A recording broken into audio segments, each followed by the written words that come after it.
У меня нетрудовые доходы за 2015 год 205 рублей 13 копеек. О существовании в природе нетрудовых доходов пенсионерка Любовь Ерофеевна раньше и не догадывалась, но внезапно выяснилось, что она и ее соседка такой доход получили и теперь должны заплатить с него налог. Пошла я на следующий день в налоговую, в окошечко подхожу, показываем это письмо.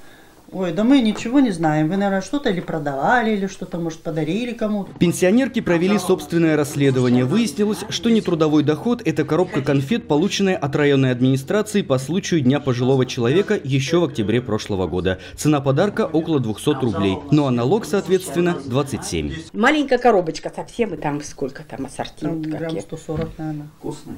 Нет, мне внучка сказала. Там ассорти каких-то несколько раз. Невкусные.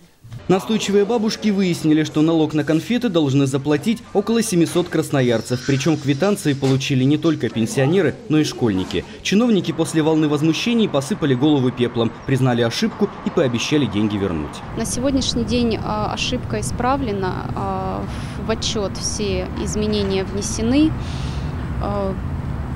Мы приносим свои искренние извинения перед жителями, которые получили данные извещения, и сообщаем о том, что налог уплачивать не нужно. Тем временем в Красноярске готовятся к майским торжествам. В городе запланированы десятки мероприятий, конечно же, с подарками. Но научные горьким опытом пенсионерки уверяют, теперь они будут опасаться властей, дары приносящих. И мы уже им говорим: вы нам больше не покупайте конфеты, мы не будем их брать.